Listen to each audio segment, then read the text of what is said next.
Good morning. कैसे हैं आप लोग? I hope you all are fine.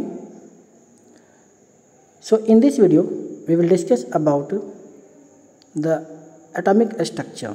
इस वीडियो में हम लोग एटॉमिक स्ट्रक्चर के बारे में बात करेंगे। एटॉमिक के स्ट्रक्चर को डिफाइन करने के लिए अलग अलग साइंटिस्टों ने अलग अलग थ्योरी दिया था। इसमें 3 थ्योरी के बारे में हम लोग पढ़ेंगे। पहला डाल्टन्स लॉ, दूसरा प्लंक पुडिंग मॉडल और तीसरा रदरफोर्ड का गोल्डफाइल एक्सपेरिमेंट। तो स्टार्ट करते हैं पहले थ्योरी से, जिसे हम Dalton's law of atomic structure कहते हैं। 1804 में जॉन डाल्टन ने एक एक्सपेरिमेंट किया था और एक्सपेरिमेंट और ऑब्जर्वेशन के आधार पे उन्होंने एक थ्योरी दिया था, जिसके कुछ स्टेटमेंट्स हैं। पहला, all matters of this world is composed of tiny particles called atom. World के जितने भी पदार्थ हैं सभी एक छोटे पदार्थ से, छोटे कण से बने होते हैं, जिसे हम एटम कहते हैं। एक तत्व के, एक एलिमेंट के सारे एटम का फिजिकल और केमिकल प्रॉपर्टी सेम होता है। तीसरा, अलग अलग एलिमेंट्स के एटम्स का फिजिकल और केमिकल प्रॉपर्टी अलग अलग होता है। चौथा, एटम्स ना तो क्रिएट किया जा सकता है, ना ही डिस्ट्रॉय किया जा सकता है, और ना ही इसे सब डिवाइड किया जाता है सब पार्टिकल्स में।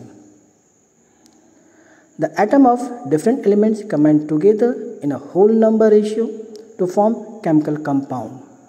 मतलब दूसरे एलिमेंट्स के एटम्स होल नंबर रेशियो में संलयित होकर रासायनिक कंपाउंड यानी केमिकल कंपाउंड का फॉर्मेशन करता है। और जब भी कोई केमिकल रिएक्शन होता है तो उसमें एलिमेंट्स या तो अलग होते हैं, या कंबाइंड होते हैं, या रीअरेंज होते हैं। ये थ्योरी डाल्टन्स का पूर्ण रूप से एटम के सारे प्रॉपर्टीज़ को डिफाइन नहीं कर पाता था। जैसा कि हम जानते हैं कि आज के टाइम में एटम्स को हम इलेक्ट्रॉन, प्रोटॉन और न्यूट्रॉन्स में तोड़ सकते हैं। साथ ही साथ एक ही एटम के एक ही एलिमेंट के सारे एटम्स का फिजिकल प्रॉपर्टी सेम नहीं होता है। जैसे कि हाइड्रोजन को ही ले लें, हाइड्रोजन के 3 आइसोटोप्स होते हैं और तीनों का मास अलग अलग होता है। जैसे कि प्रोटियम का मास 1 होता है, ड्यूटेरियम का 2 होता है, ट्राइटियम का 3 होता है। इसी प्रकार ऑक्सीजन 16 और 17 दोनों पाया जाता है। एक का मास 16 ग्राम, दूसरे का मास 17 ग्राम होता है। अर्थात एक ही तत्व के मास, परमाणु के मास यानी एटम के मास अलग अलग हो सकते हैं। इन्हीं कारणों से इस डाल्टन्स के थ्योरी को डिस्कार्ड कर दिया गया, अमान्य कर दिया गया। इसके बाद जो नए साइंटिस्ट आए उनका नाम था जे थॉम्सन। उन्होंने 1904 में एक मॉडल प्रपोज किया, जिसको हम लोग प्लंक पुडिंग मॉडल कहते हैं। इनके अनुसार एटम पॉजिटिव चार्ज का एक स्फीयर है, जिसके ऊपर इलेक्ट्रॉन समान रूप से बिखरे होते हैं। इलेक्ट्रॉनों की संख्या स्फीयर यानी एटम पे प्रेजेंट पॉजिटिव चार्ज की संख्या के बराबर होता है, ताकि एटम इलेक्ट्रिकली न्यूट्रल हो जाए। तो इन्होंने एक कॉन्सेप्ट दिया कि पॉजिटिव चार्ज और नेगेटिव चार्ज दोनों सेम होता है to make the atom electrically neutral. लेकिन ये मॉडल भी बहुत सारे केमिकल और फिजिकल प्रॉपर्टी को एक्सप्लेन नहीं कर पाया, जिसके कारण से इस मॉडल को भी डिस्कार्ड कर दिया गया। इसके बाद रदरफोर्ड ने एक एक्सपेरिमेंट किया जिसे हम गोल्ड-फॉयल एक्सपेरिमेंट कहते हैं। इस एक्सपेरिमेंट के आधार पे इन्होंने एक थ्योरी दिया और ये थ्योरी अप्रॉक्सीमेटली सही है, लेकिन कुछ मायनों में ये थ्योरी भी गलत साबित हो गया। इन्होंने जो एक्सपेरिमेंट किया उसके लिए इन्होंने अल्फ़ा पार्टिकल्स का यूज किया।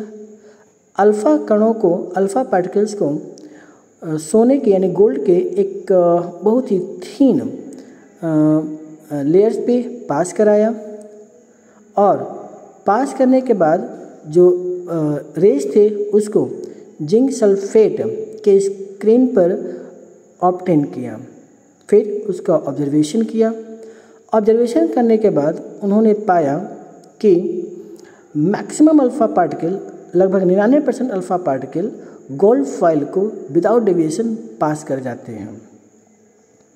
बहुत ही छोटे से अल्फ़ा पार्टिकल एक छोटे से एंगल पे डिफ्लेक्ट करते हैं और बहुत ही थोड़े से अल्फ़ा पार्टिकल या तो अपने ओरिजिनल पाथ पे रिटर्न बैक कर जाते हैं या 90 डिग्री से ज़्यादा एंगल पे रिटर्न हो जाते हैं। इस ऑब्जर्वेशन के आधार पर उन्होंने कुछ चीज़ें कंक्लूड की जिसे हम कंक्लूजन ऑफ ऑब्जर्वेशन कहते हैं। उनके अनुसार अधिकतर अल्फ़ा पार्टिकल गोल्ड फॉयल को पार कर गया। इसका मतलब कि एटम के अंदर कुछ नहीं है, खाली स्थान है। And that's why he concluded कि most of the space inside the atom is empty, खाली स्थान है, वहाँ कुछ नहीं है। बहुत थोड़े से अल्फ़ा पार्टिकल अपने ओरिजिनल पाथ से डेविएट करते हैं। इसके आधार पर उन्होंने कहा कि एटम का जितना भी पॉजिटिवली चार्ज प्रोटॉन है वो एक छोटे से एरिया में कॉन्सेंट्रेटेड है। उस छोटे से एरिया को उन्होंने नाम दिया न्यूक्लियस।